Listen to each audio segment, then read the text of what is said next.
Hello guys, my name is Suman और ये जो पर्टिकुलर वीडियो है this is regarding Indian forest service examination. और काफ़ी लोग मेरे को कमेंट कर रहे थे कि जो आईएफएस के लिए जो एक्सक्लूसिवली तैयारी कर रहे हैं उनके लिए जनरल इंग्लिश के लिए और जनरल नॉलेज के लिए क्या स्ट्रैटेजी होनी चाहिए। तो ये वीडियो केवल उन लोगों के लिए है जो केवल आईएफएस को केवल टारगेट करेंगे, या फिर अगर आप आईएफएस को भी टारगेट करना चाहते हैं तो अगर आप जनरल स्ट्रेटजी देखना चाहते हैं इंग्लिश के लिए या फिर जनरल नॉलेज के लिए क्या होनी चाहिए तो definitely you can watch this video. सबसे पहले इंग्लिश की बात करते हैं, फिर जनरल नॉलेज की बात करेंगे। तो जो इंग्लिश पेपर है वो टोटल 300 नंबर का है। जीएस का जो जनरल नॉलेज का पेपर है वो भी 300 नंबर का है। तो जनरल इंग्लिश का जो पेपर है उसमें 100 नंबर का एसे आएगा, 50 नंबर का कॉम्प्रिहेंशन होगा, 50 नंबर का प्रेसी होगा, 25 नंबर का लेटर होगा, 25 नंबर का रिपोर्ट होगा और 50 नंबर का ग्रामर होगा। टोटल मिला के 100 नंबर का हो जाएगा। तो सबसे पहले एसे की बात कर लेते हैं। तो एसे 100 नंबर का आता है। तो आप जो सिविल सर्विसेज में जो एसे लिखते हो और यहाँ पे जो एसे लिखेंगे तो उसमें अंतर थोड़ा ये पड़ जाता है कि जनरली आप जब सिविल सर्विसेज में एससी की प्रिपरेशन करते हैं तो आपका फोकस डेफिनेटली ग्रामेटिकल एस्पेक्ट पे, लैंग्वेज के एस्पेक्ट पे, क्लैरिटी ऑफ एक्सप्रेशन पे होता ही है, लेकिन हाँ कंटेंट भी काफ़ी इंपॉर्टेंट हो जाता है। लेकिन यहाँ पे ग्रामेटिकल सेंस पे आपको ज़्यादा फोकस करना है कि अगर आप ग्रामेटिकल मिस्टेक या स्पेलिंग मिस्टेक काफ़ी करते हैं while writing the essay in Indian forest services English paper तो काफ़ी ज़्यादा आपको पेनल्टी मिलेगी। तो ग्रामर या स्पेलिंग या फिर लैंग्वेज में कोई एरर नहीं होनी चाहिए। एक ये पहला इंपॉर्टेंट एस्पेक्ट है। दूसरा है कि यहाँ पे जो आपको टॉपिक्स मिलेंगे, आपको 4 टॉपिक्स में एक टॉपिक चूज करना होगा। एक टॉपिक इन्वायरमेंट से रिलेटेड होगा ही। तो इन्वायरमेंट से रिलेटेड 4-5 टॉपिक जैसे हुआ बायोडाइवर्सिटी कंजर्वेशन, क्लाइमेट चेंज या फिर पॉल्यूशन। तो ये एस्पेक्ट पे अगर आप ऑलरेडी ऐसे प्रिपेयर कर लिए हैं तो डेफिनेटली आपको हेल्प मिलेगी। आपके पास काफ़ी सारा कंटेंट होगा, उस कंटेंट को सही से आप ऑर्गेनाइज कर लेंगे। तो इन्वायरमेंट रिलेटेड जितने ऐसे हैं 3-4 ऐसे, उसको आप प्रीवियस ईयर को कंसल्ट करके आप उसको डेफिनेटली आप प्रिपेयर कर ले तो डेफिनेटली आपके पास कंटेंट भी होगा, क्योंकि एक टॉपिक इन्वायरमेंट से रिलेटेड होना ही होना है। और दूसरी बात है कि आप ग्रामेटिकल सेंस और स्पेलिंग और लैंग्वेज एरर बिल्कुल भी ना करें, वहाँ पे आप ज़्यादा फोकस डेफिनेटली दें। और अगर आपको 3 घंटा का पेपर है तो आप 1 घंटा मैक्सिमम दे सकते हैं इसे लिखने के लिए। और जैसे मार्क्स है और उसी के मुताबिक आप प्रोपोर्शनल टाइम दे सकते हैं depending on the amount of marks that each question carries. उसके अलावा आप प्रीवियस ईयर के 3 या 4 साल के आप पेपर जरूर अटेम्प्ट करें, तो उससे आपको आइडिया लग जाएगा कि आप कहाँ पे वीक है, आपका टाइम मैनेजमेंट सही हो रहा है कि नहीं हो रहा है, या फिर लेटर राइटिंग या एसे या कॉम्प्रिहेंशन या फिर रिपोर्ट, लेटर, प्रेसी, ये सब का आपको एक अच्छा खासा आइडिया मिल जाएगा। इवन ग्रामर को भी आप अच्छे तरीके से प्रिपेयर कर सकते हैं अगर आप प्रीवियस ईयर के 3-4 सवाल को with in given time format 3 घंटे में आप अटेम्प्ट करते हैं। तो अब रही बात कंप्रिहेंशन की और प्रेसी की। अब कंप्रिहेंशन और प्रेसी क्या होता है ये उतना आपको अच्छे से ही पता होगा, लेकिन हाँ जैसे मैं बोल रहा हूँ ऐसे में आप ग्रामर पे फोकस कीजिएगा। इन्वायरमेंट रिलेटेड जो एसेस है उसको आप खुद से प्रिपेयर कर लीजिएगा और प्रीवियस ईयर प्रैक्टिस करके जाइएगा। वैसे ही कंप्रिहेंशन और प्रेसी में आप प्रीवियस ईयर डेफिनेटली प्रैक्टिस करके जाइएगा 3 से 4 साल मिनिमम। और कंप्रिहेंशन और प्रेसी में जब आप आंसर कर रहे हैं तो आप ट्राई कीजिए कि वो आप अपने वर्ड्स में आंसर करें। जस्ट आप वहां से कंप्रिहेंशन को कॉपी करके आप यहाँ पे लिख देंगे तो डेफिनेटली आपको उतने मार्क्स नहीं मिलेंगे। तो डेफिनेटली ट्राई कि आप अपने वर्ड्स में उसको लिखने की कोशिश करें। और लेटर और रिपोर्ट में भी है कि आप 3-4 साल प्रीवियस ईयर को डेफिनेटली देख लें। और इन्वायरमेंट रिलेटेड एस्पेक्ट्स भी कभी पूछे जाते हैं। अगर इन्वायरमेंट रिलेटेड एस्पेक्ट्स आपके स्ट्रॉन्ग है, इन्वायरमेंट आपका स्ट्रॉन्ग एरिया है और इन्वायरमेंट रिलेटेड आपने प्रिपरेशन अच्छे से कर ली है, तो आपको वो केवल ऐसे में नहीं, जनरल नॉलेज में नहीं, बल्कि फॉरेस्ट्री पेपर या फिर इंटरव्यू में भी हेल्प करेगा। इवन प्रीलिम्स में भी इन्वायरमेंट रिलेटेड काफ़ी क्वेश्चंस आते हैं। तो प्रीलिम्स की जब तैयारी कर रहे हैं इन्वायरमेंट की तो कंप्रिहेंसिव तैयारी कर लें, डेफिनेटली आपको वो मेंस और इंटरव्यू में भी फॉरेस्ट सर्विसेज में हेल्प करेगा। अब लेटर और रिपोर्ट में कंटेंट उतना इंपॉर्टेंट नहीं होता, आपको बस स्ट्रक्चर पता होना चाहिए, फॉर्मेट पता होना चाहिए। तो अगर आप सीबीएसई क्लास 10 किए हैं तो सीबीएसई क्लास 10 में लेटर और रिपोर्ट का बकायदा क्या फॉर्मेट होता है वो दिया होता है। तो आप अगर आपको नहीं पता है तो आप नेट पे देख सकते हैं और 3-4 साल का प्रैक्टिस कर सकते हैं। That will give you ample amount of confidence.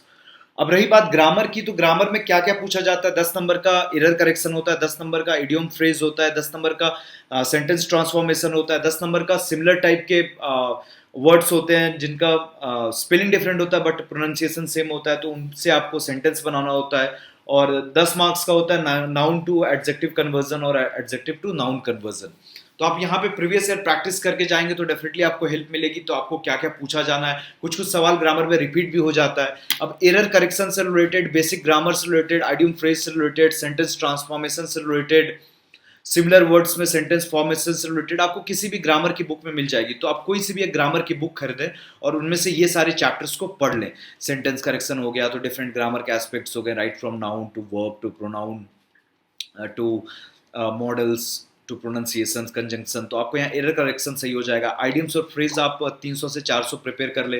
Previous year का आप 10 साल का करके जाए ग्रामर, आपको डेफिनेटली हेल्प मिलेगा। कुछ सवाल रिपीट हो जाते हैं। सेंटेंस ट्रांसफॉर्मेशन, एक्टिव से पैसिव या फिर डायरेक्ट से इनडायरेक्ट स्पीच कन्वर्जन, या फिर सिंपल से कम्प्लेक्स से कंपाउंड सेंटेंस में इंटर कन्वर्जन, या फिर सिमिलर वर्ड्स जो साउंड करते हैं तो उनसे सेंटेंस फॉर्म करना, या फिर noun to adjective conversion, adjective to noun conversion. ये सारी चीज़ें आप किसी भी एक ग्रामर की बुक से, कोई सी भी, राइट वो केपी ठाकुर हो या फिर कोई सी भी बुक हो, आप एक बुक को पढ़ें और उस बुक को अच्छे से फॉलो कर लें कि आपका ये सारे जो टॉपिक्स, जो 5 टाइप्स ऑफ ग्रामर के क्वेश्चन आते हैं, वो आपके स्ट्रॉन्ग फोटे रहे, वो आपका वीक ना रहे। आप किसी भी बुक से फॉलो कर सकते हैं। मैंने किस बुक से फॉलो किया था मेरे को अभी तक इनफैक्ट याद नहीं। अगर आप पूछेंगे तो मैं कमेंट सेक्शन में कमेंट कर दूंगा।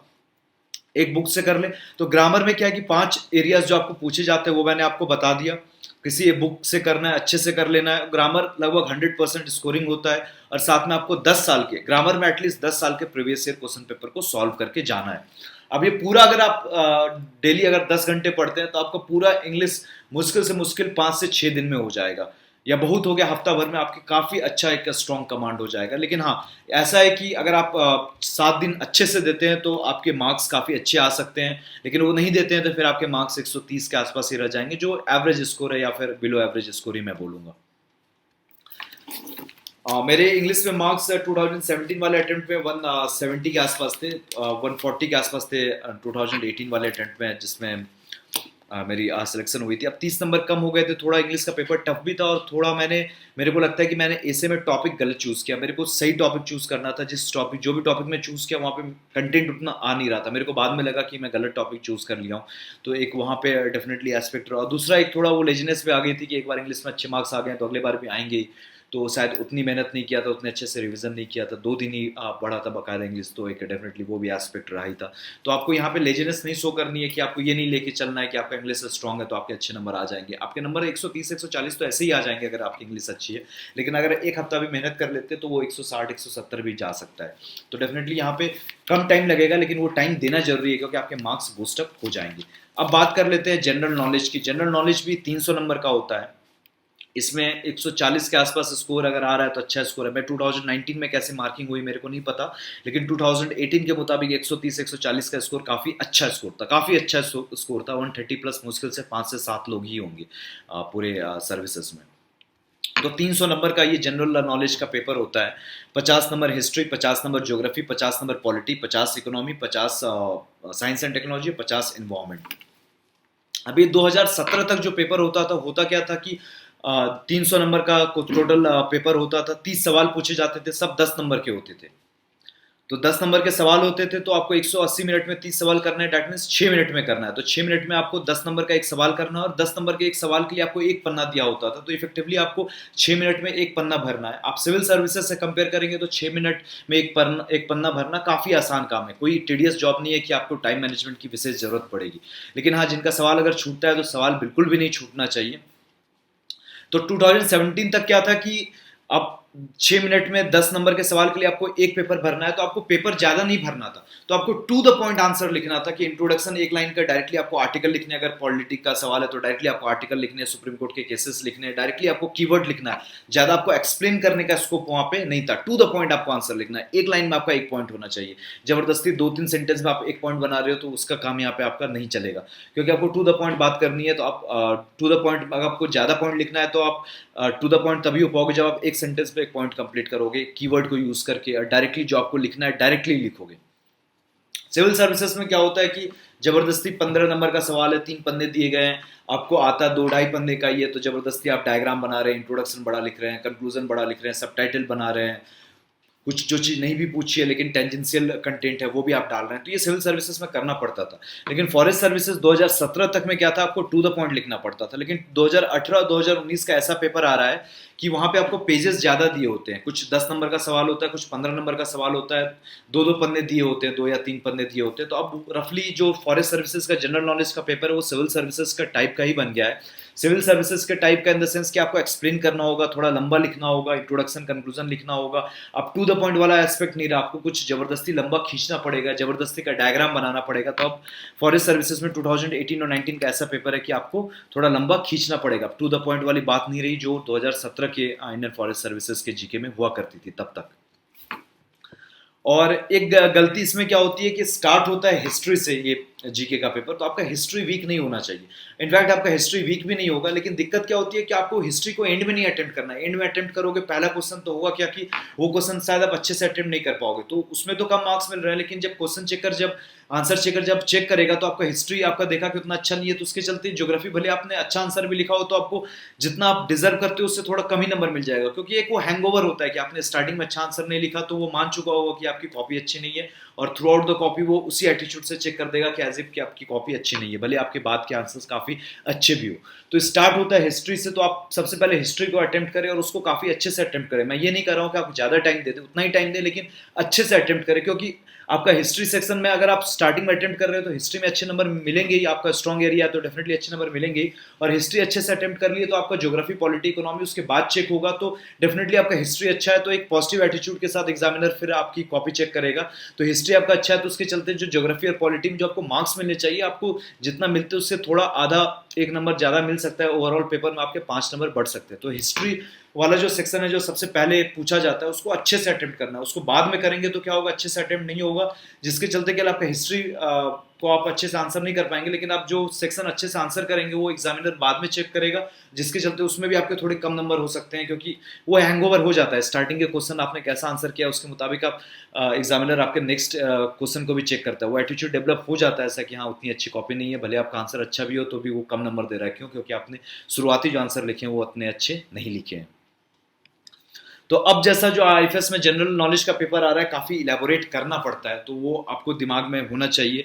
डायग्राम्स वगैरह डालने की कोशिश करें, उसको इलेबोरेट करें, क्वेश्चन बिल्कुल भी नहीं छूटना चाहिए। आप बाकायदा हिस्ट्री से स्टार्ट करें तो आपको क्या होगा कि जो पहला जो आपका क्वेश्चन चेक होगा तो डेफिनेटली वो आप काफ़ी अच्छा आंसर करेंगे, तो आपके ओवरऑल मार्क्स भी पूरे पेपर में बूस्टअप होंगे। अब रही बात हिस्ट्री की बात कर लेते हैं, तो एंशिएंट, मिडाइवल और मॉडर्न तीनों पूछा जाता है। सिविल सर्विसेज में क्या होता है, मॉडर्न पे ज़्यादा फोकस होता है, एंशिएंट मिडाइवल पूछा नहीं जाता है, बस कल्चर का सेक्शन पूछा जाता है। लेकिन यहाँ पे एंशिएंट और मिडाइवल भी सिलेबस में है, तो एंशिएंट और मिडाइवल आपको एनसीईआरटी से करना है, मॉडर्न आपको स्पेक्ट्रम से करना है। अब यहाँ पे क्या है कि मॉडर्न तो आप स्पेक्ट्रम से अच्छे से कर ही लोगे, लेकिन वो तो आपको ऐसे भी अच्छे से करना होगा क्योंकि आपको प्रीलिम्स तो क्वालिफाई ही करना है। और एनसीईआरटी और मिडाइवल में क्या है कि कुछ कुछ सवाल आ जाते हैं, एक या दो सवाल आ जाते हैं, तो जब एक या दो सवाल आ जाते हैं आपको एनसीईआरटी अच्छे से करना है, लेकिन आप previous year question paper general knowledge का भी 3-4 साल का अच्छे से करके जाइएगा। और उसमें जब आप हिस्ट्री में देखेंगे तो कुछ कुछ कॉमन रिपीटेड सवाल होते हैं, जैसे अशोका की धम्मा पॉलिसी, मुगल्स के मनसबदारी सिस्टम के बारे में, ये सब रिपीटेड क्वेश्चन है। तो इन सब टॉपिक्स को अच्छे से प्रिपेयर कर लीजिएगा बाकायदा नोट्स बना के। और सोर्सेस मैंने बता दिया, और कुछ कुछ जो कॉमन रिपीटेड क्वेश्चन होते हैं वो बता दिया। इंग्लिश हो चाहे जनरल नॉलेज हो, आपको लास्ट 4-5 साल के सवाल अच्छे से प्रिपेयर करके जाने हैं, क्योंकि कुछ कुछ रिपीट भी हो जाता है या फिर आपको बेटर आइडिया भी लग जाता है कि किस तरह के सवाल पूछे जाएंगे, आपकी अप्रोच क्या होनी चाहिए। अब ज्योग्राफी में जो आपका सोर्स रहेगा वो एनसीईआरटी रहेगा, जो आप सिविल सर्विसेज में फॉलो करते थे। मैप्स बकायदा फॉलो आपको करना ही पड़ेगा, आप ऐसे ही मैप वर्क करेंगे जब आप प्रीलिम्स कर रहे हैं, और एटलस को आप फॉलो करेंगे और डायग्राम्स बनाने की कोशिश करिएगा ज्योग्राफी में। जैसे एक जू ज्योग्राफी का सवाल आया था कि व्हाट इज जू ज्योग्राफी, तो जू ज्योग्राफी क्या होगा, जू एनिमल्स हुआ, ज्योग्राफी तो something related to distribution of animals throughout the world. तो आप एक वर्ल्ड मैप बना सकते हैं, उसमें नॉर्थ पोल पे पेंगुइन्स पाई जाती है, या फिर नॉर्थ पोल पे पोलर बियर पाया जाता है, साउथ पोल पे पेंगुइन्स पाई जाती है, कहाँ कंगारू पाया जाता है, कहाँ टाइगर पाया जाता है, कहाँ एलिफेंट पाया जाता है, कहाँ किंग कोबरा पाया जाता है, कुछ कुछ कहाँ ब्लू व्हेल पाई जाती है। तो कुछ कुछ आप वर्ल्ड मैप पे आप दिखा देंगे, जबरदस्ती का डायग्राम, तो एक अच्छा सा इनोवेटिव सा प्रेजेंटेशन लगता है। क्योंकि जू ज्योग्राफी क्या है, हर कोई वही घिसा पिटा आंसर लिखेगा, आप डायग्राम बना देंगे तो आपको ऐसे ही 1-2 मार्क्स एक्स्ट्रा मिल जाएगा कि हाँ आपने कुछ एक्स्ट्रा एफर्ट मारा। तो ज्योग्राफी में आपको डायग्राम बनाना ही बनाना है। और कुछ कुछ ऐसे सवाल आ जाते हैं जो ऑन द स्पॉट ही आपको हैंडल करने होंगे। जैसे जू ज्योग्राफी क्या है, तो ऐसा सवाल नहीं है कि आप पहले से पढ़ के रखे होगे, और ऐसा सवाल नहीं है कि आपको समझ में भी नहीं आएगा, बस ऑन द स्पॉट टैकल करना है विद सम बेटर प्रेजेंटेशन। तो यहाँ पे आप डायग्राम बनाएंगे तो आपके मार्क्स बूस्ट अप होंगे। रही बात पॉलिटी की, तो पॉलिटी आपको पढ़ना लक्ष्मीकांत से है और थोड़ा सा करंट अफेयर्स फॉलो करना है, और इसमें आप article, supreme court cases, committees के नाम जितने कोट करेंगे तो उतना आपका आंसर की क्वालिटी बढ़ेगी और आपके मार्क्स भी बढ़ेंगे। इकोनॉमिक्स में कोई बेसिक बुक फॉलो करनी है। अब संजीव वर्मा, रमेश सिंह, फिर आपका मृणाल या फिर आपका श्रीराम, इन चार में से कोई से भी एक बुक को उठाना है और उसको अच्छे से कर लेना है, और साथ में करंट अफेयर्स को फॉलो करना है। बस आपका यही सोर्स रहेगा। और इकोनॉमिक्स में आप ग्राफ डेटा जितना प्रेजेंट करेंगे, जैसे नीति आयोग का डॉक्यूमेंट या फिर economic survey, budget, world bank, IMF के जो रिपोर्ट्स हैं, ये सब कुछ जितना आप कोट करेंगे तो आपके आंसर की क्वालिटी उतनी ही इन्हांस होती जाएगी। फिर रही बात टेक्नोलॉजी की, तो टेक्नोलॉजी में 50 नंबर का सवाल होता है। तो सिविल सर्विसेज में क्या होता है कि केवल टेक्नोलॉजी पे ही सवाल पूछा जाता है, space technology, nuclear technology, biotechnology, IPR वगैरह।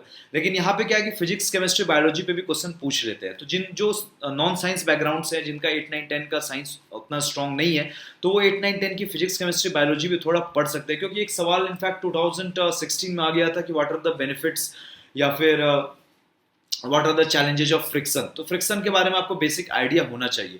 Even deficiency, vitamin deficiency diseases के बारे में आ गया था। अगर ये सब आपको अच्छे से पता है, आपने 10 तक साइंस अच्छे से पढ़ रखी है, तो कोई दिक्कत वाली बात नहीं है। अगर आपने नहीं पढ़ रखी है तो 8, 9, 10 की आप फिजिक्स, केमिस्ट्री, बायोलॉजी की बुक पढ़ सकते हैं। आपको ज़्यादा टाइम भी नहीं लगेगा, एक दिन में आपकी एक किताब खत्म होती जाएगी, या बहुत हुआ तो आप 3 से 4 दिन में आपका फिजिक्स, केमिस्ट्री, बायोलॉजी 8, 9, 10 का हो जाएगा। और अगर आप प्रीलिम्स के लिए प्रिपेयर कर रहे हैं, प्रीलिम्स ऑलरेडी अब 4 अक्टूबर को होने वाला है, तो आपके पास ऐसे ही टाइम है। तो आपका अगर नॉन साइंस बैकग्राउंड की है तो आप अभी भी पढ़ सकते हैं, वो आपको प्रीलिम्स में भी हेल्प कर सकता है। और फिर टेक्नोलॉजी में कभी कभी डिटेल में चले जाते हैं, फिजिक्स में भी डिटेल में चले जाते हैं, तो आप प्रीवियस ईयर क्वेश्चन पेपर से आइडिया ले सकते हैं। और मैंने जैसे साइंस एंड टेक्नोलॉजी के लिए जो टेक्नोलॉजी सेक्शन है, जिसमें आप space technology, nuclear technology, biotechnology, information technology के बारे में पढ़ेंगे, तो आपको ये एक बेसिक बुक आपको फॉलो करनी होगी। आप अगर वाजीराम से कोचिंग किए हैं तो वहाँ की येलो बुक फॉलो कर सकते हैं, आप विजार्ड फॉलो कर सकते हैं, आप टाटा मैग्रो-हिल बुक फॉलो कर सकते हैं। आपको बस कोई एक सोर्स फॉलो करना है जिसमें आप space technology, nuclear technology, biotechnology, information technology, nano technology, robotics, IPR के बारे में पढ़ सकें। तो वो बुक आपको एक फॉलो करनी है और डिटेल में करना है, क्योंकि नैनो सबमरीन वगैरह के बारे में भी यूपीएससी ने पूछ रखा है फॉरेस्ट सर्विसेज में। अब रही बात लास्ट टॉपिक है इन्वायरमेंट का। इन्वायरमेंट तो आप ऐसे ही प्रीलिम्स में शंकर काफ़ी अच्छे से करके जाएंगे, तो उसको थोड़ा मेंस एंगल से भी कर लीजिएगा कि प्रोजेक्ट टाइगर की आप एनालिसिस कर सके, डिफरेंट टाइप्स ऑफ फॉरेस्ट आपको पता हो, आप मेंस टाइप का भी आंसर लिख सके। तो शंकर को थोड़ा ऐसे भी कर लेना है कि एज इफ कि अगर मेंस से रिलेटेड कुछ सवाल कुछ टॉपिक से पूछा जा सके, तो उस एंगल से भी आप प्रिपेयर रहें। साथ में इन्वायरमेंट में आप जितना ज़्यादा डायग्राम्स बनाएंगे उतना ज़्यादा आपके लिए बेटर है। और फिर फॉरेस्ट्री अगर आपका ऑप्शनल है तो ऐसे ही आपका इन्वायरमेंट सेक्शन काफ़ी अच्छा हो जाता है। जैसे water set management, rain water harvesting हो गया, वाटर क्राइसिस, इससे रिलेटेड सवाल ऑलरेडी पूछे जाते हैं।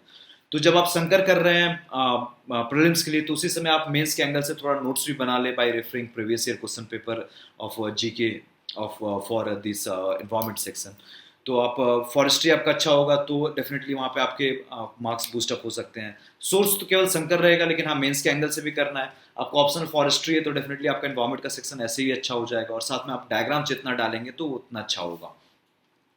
जनरली क्या है कि जो जीएस फॉरेस्ट सर्विसेज का, अगर आप सिविल सर्विसेज के लिए प्रिपरेशन कर रहे हो, तो आपको केवल हिस्ट्री में एंशिएंट मेडाइवल थोड़ा सा देखना होगा प्रीवियस ईयर कंसल्ट करके। और फिर आपको टेक्नोलॉजी आप थोड़ा अच्छे से रिवाइज करना होगा, जो भी आपका सोर्स रहा है। और साथ में इन्वायरमेंट में आपको नहीं करना होगा, क्योंकि ज़्यादा वो सिविल सर्विसेज से मैच खाता है। बस हिस्ट्री में आपको एंशिएंट मेडाइवल थोड़ा सा अच्छे से प्रिपेयर करना होगा, साथ में प्रीवियस ईयर क्वेश्चन पेपर करना होगा, अगर आप ऑलरेडी सिविल सर्विसेज का जीएस भी प्रिपेयर कर रहे हो तो। और इंग्लिश के बारे में बता दिया, तो this is the wholesome strategy about English and GK of Indian forest services. So this is the end of the video. Thank you for watching.